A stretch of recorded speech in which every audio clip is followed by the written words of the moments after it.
Assalamualaikum warahmatullahi wabarakatuh. Perkenalkan, nama saya Hana Kurniadi.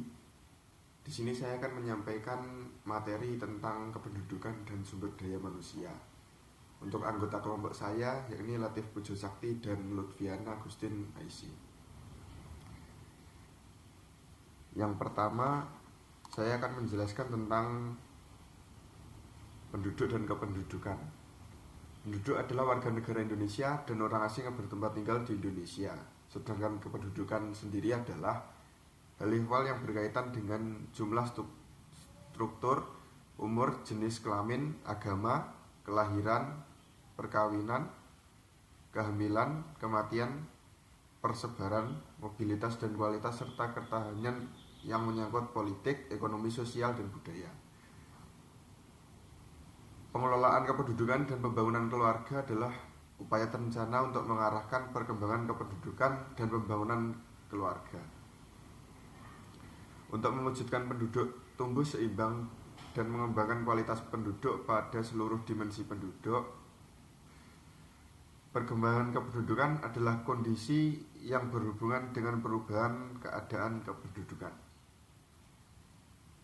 yang dapat berpengaruh dan dipengaruhi oleh keberhasilan pembangunan berkelanjutan. Selanjutnya adalah kualitas penduduk, yakni kondisi penduduk dalam aspek fisik dan non-fisik yang meliputi derajat kesehatan pendidikan sebagai ukuran dasar untuk mengembangkan kemampuan dan menikmati kehidupan sebagai manusia yang bertakwa, berbudaya, dan berkepribadian kebangsaan dan hidup layak. Yang kedua adalah masalah kependudukan di Indonesia. Indonesia merupakan negara yang memiliki jumlah penduduk terbesar keempat setelah Amerika Serikat. Selain jumlah penduduknya yang besar, luasnya negara kepulauan dan tidak meratanya penduduk membuat Indonesia semakin banyak mengalami permasalahan terkait dengan hal kependudukan.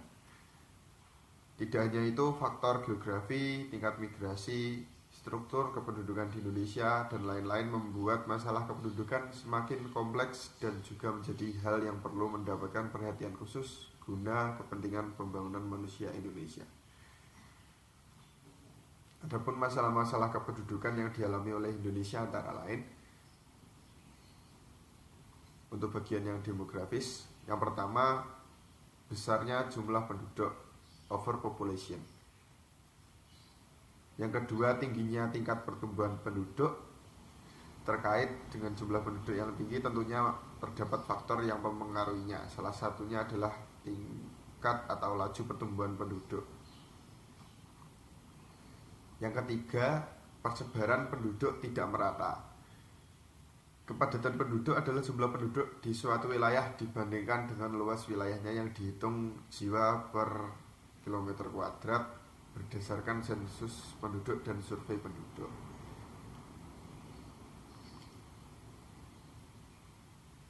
Di Indonesia sendiri terjadi konsentrasi kepadatan penduduk yang berpusat di Pulau Jawa hampir lebih dari 50%. Jumlah penduduk Indonesia mendiami Jawa. Hal ini menjadi masalah apabila pusat pemerintahan, informasi, transportasi, ekonomi, dan berbagai fasilitas lainnya hanya berada di satu wilayah. Penduduk akan berusaha untuk melakukan migrasi dan akhirnya akan berdampak pada permasalahan pemerataan pembangunan.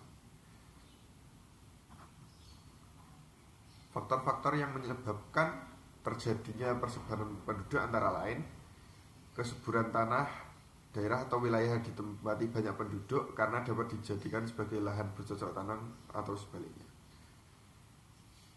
Iklim wilayah yang beriklim terlalu panas, terlalu dingin, dan terlalu basah biasanya tidak disenangi sebagai tempat tinggal.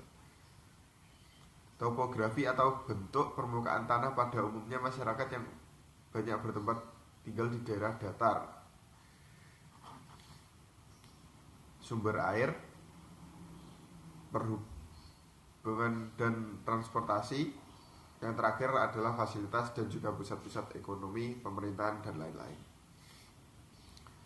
Untuk selanjutnya, B. Non-demografis bersifat kualitatif. Yang pertama, tingkat kesehatan penduduk yang rendah. 2. Pendidikan yang rendah. Dan 3. Banyaknya jumlah penduduk yang miskin. Dan yang terakhir, sumber daya manusia, yakni salah satu faktor yang sangat penting, bahkan tidak bisa dilepaskan dari sebuah organisasi, baik institusi maupun perusahaan. Sumber daya manusia juga merupakan kunci dipekerjakan di sebuah organisasi sebagai penggerak, pemikir, dan perencana untuk mencapai tujuan organisasi tersebut. Untuk pengertian SDM dapat dibagi menjadi dua, yaitu pengertian mikro dan makro. Pengertian SDM secara mikro adalah individu yang bekerja dan menjadi anggota suatu perusahaan atau institusi dan biasa disebut sebagai pegawai, buruh, atau karyawan. Sedangkan pengertian SDM secara makro adalah penduduk suatu negara yang sudah memasuki usia angkatan kerja, baik yang belum bekerja maupun sudah bekerja. Mungkin sampai sini saja penjelasan dari saya. Apabila ada kesalahan, saya meminta maaf yang sebesar-besarnya. Jika ada yang kurang jelas, mungkin bisa dilihat di makalah yang dikirim. Terima kasih. Wassalamualaikum warahmatullahi wabarakatuh.